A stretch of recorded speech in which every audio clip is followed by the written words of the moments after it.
Hello दोस्तों, नमस्कार। Stock market advance channel पर आपका स्वागत है। यदि आप चैनल पर नए हैं तो चैनल को सब्सक्राइब कर लें और बेल आइकॉन भी ऑन कर लें ताकि अपडेटेड वीडियो आप तक पहुंचता रहे। मित्रों, गगनयान मिशन का काउंटडाउन शुरू हो चुका है और पीएम नरेंद्र मोदी ने मंगलवार को स्पेस में जाने वाले 4 एस्ट्रोनॉट्स से दुनिया को मिलवाया भी। यह भारतीय वायुसेना के टेस्ट पायलट है जो कि हजारों करोड़ रुपए के गगनयान मिशन में शामिल होंगे। गगनयान मिशन की लागत की बात करें तो रिपोर्ट्स के मुताबिक 2023 करोड़ रुपए बताई जा रही है।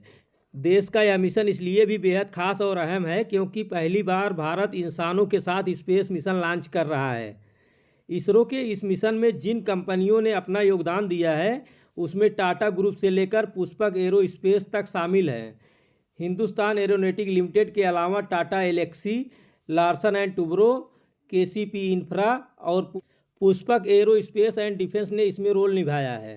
मंगलवार को स्पेस जाने वाले एस्ट्रोनॉट्स के सामने आने के बाद से कई कंपनियों के शेयर तेजी से उछल गए। एक और जहां एचएएल के शेयर लगभग 1.5% के तेजी के साथ 3095 पर पहुंच गया तो वहीं लॉर्सन एंड टुब्रो स्टॉक भी करीब 1% उछल गया। जिस तरह चंद्रयान 3 मिशन में शामिल कंपनियों को फायदा हुआ था वैसे ही गगनयान मिशन में योगदान देने वाली कंपनियों की भी कमाई की उम्मीद की जा रही है। चलिए इसमें से जो फंडामेंटली स्ट्रांग कंपनियां हैं उनका विश्लेषण कर लेते हैं। सबसे पहले हम बात करेंगे हिंदुस्तान एरोनॉटिक्स लिमिटेड की। हिंदुस्तान एरोनॉटिक्स लिमिटेड भारत की एकमात्र कंपनी है जो हेलीकॉप्टर और लड़ाकू विमान बनाती है। इसका बिजनेस मोनोपोली वाला है। अगर भारतीय सेना को फाइटर प्लेन या हेलीकॉप्टर चाहिए तो उसको एचएएल के दरवाजे खटखटाने पड़ेंगे। हिंदुस्तान एरोनॉटिक्स लिमिटेड द्वारा बनाए जाने वाले तेजस फाइटर प्लेन के लिए कई देशों से एक्सपोर्ट की बातचीत चल रही है जिसमें फिलीपींस, मलेशिया, इजिप्ट और अर्जेंटीना शामिल हैं। डिफेंस के अलावा हिंदुस्तान एरोनॉटिक्स लिमिटेड इसरो के साथ मिलकर स्पेस के लिए भी कार्य करती है। 2 लाख करोड़ के मार्केट कैप वाली इस कंपनी का पीई 33 के आसपास है। जब से भारत सरकार ने आत्मनिर्भर भारत का नारा दिया है तब से defence stock future oriented business के नज़र से देखे जाते हैं।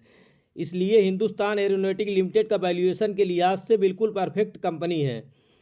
साथ ही इस कंपनी में निवेशकों के लिए संभावनाएं बहुत ज़्यादा हैं। जब से यह कंपनी शेयर बाजार में लिस्ट हुई है इसने भर भर के रिटर्न दिया है। 1 साल में पैसे डबल कर दिए तो निवेशकों के पैसे 5 साल में 5 गुना के करीब कर दिया। हिंदुस्तान एरोनॉटिक्स लिमिटेड अपने सेक्टर की लीडर कंपनी है। कंपनी का ग्रोथ लगातार बढ़ते जा रहा है, आप देख सकते हैं। बैलेंस शीट की क्या बात करें, इस कंपनी का ज़बरदस्त बैलेंस शीट है। शॉर्ट टर्म लॉन्ग टर्म कर्ज बिल्कुल जीरो है, मतलब कंपनी पूरी तरह से कर्ज मुक्त है और कंपनी का रिजर्व लगातार बढ़ते जा रहा है। 19,000 करोड़ से 23,000 करोड़, 23,000 करोड़ से 24,000 करोड़ लगातार कंपनी के पास रिजर्व बढ़ते जा रहा है। हाँ, यह बात याद रहे कि यह एक सरकारी कंपनी है। चुनाव के नतीजे इस कंपनी पर भारी पड़ेंगे।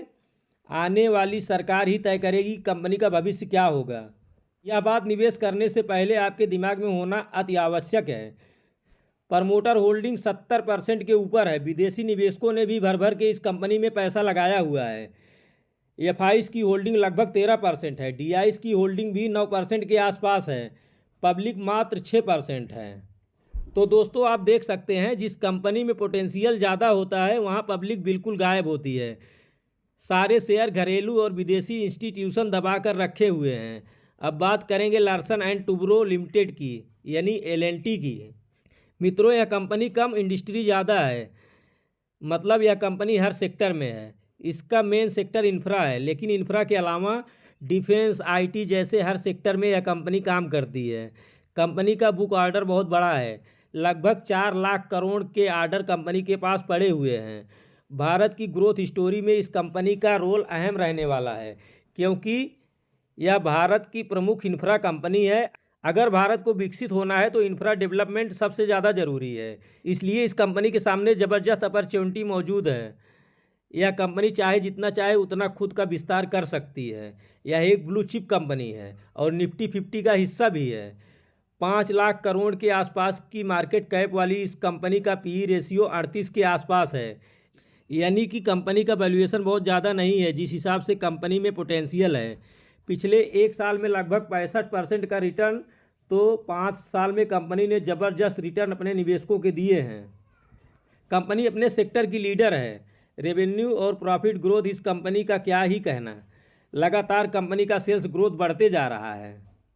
बैलेंस शीट भी इस कंपनी का बढ़िया है। इंफ्रा सेक्टर में काम करने वाली कंपनी के पास कर्ज तो होता ही है, तो लगभग 1 लाख करोड़ के आसपास का कर्ज है कंपनी पर, परंतु वहीं 78,000 करोड़ रुपए का रिजर्व भी कंपनी के पास मौजूद है। Company well professionally management operated है। 35% विदेशी इंस्टीट्यूशन के पास, तो 37% घरेलू इंस्टीट्यूशन के पास होल्डिंग है। पब्लिक होल्डिंग भी 37% के आसपास है। अब बात करेंगे टाटा एलेक्सी की। Tata Elxsi mid cap IT sector की लीडर कंपनी है। कंपनी का मार्केट कैप 47,500 करोड़ के आसपास है। इस समय कंपनी लगभग 60 के पीई पर ट्रेड कर रही है। कंपनी ने पिछले 5 सालों में अपने निवेशकों को 750% से ज़्यादा का रिटर्न दिया है, यानी कि कंपनी ने अपने निवेशकों को माला माल कर दिया है। कंपनी का रेवेन्यू ग्रोथ और प्रॉफिट ग्रोथ लगातार बढ़ते गया है। कंपनी में ज़बरदस्त पोटेंशियल है। बैलेंस शीट की बात करें तो कंपनी के पास 237 करोड़ का कर्ज है, वहीं लगभग 2000 करोड़ का रिजर्व पड़ा हुआ है। सबसे बड़ी बात यह है कि कंपनी टाटा ग्रुप की कंपनी है और इसमें प्रमोटर की होल्डिंग लगभग 44% है। विदेशी निवेशकों ने भी 15% की होल्डिंग बनाकर रखी हुई है। वहीं घरेलू इंस्टीट्यूशन 6% और पब्लिक 35% के आसपास है। जानकारी पसंद आई है तो चैनल को सब्सक्राइब ज़रूर कर लेना और वीडियो को लाइक कर देना, अपने दोस्तों के साथ शेयर भी करना। शेयर बाजार में किसी भी तरह के निवेश से पहले मार्केट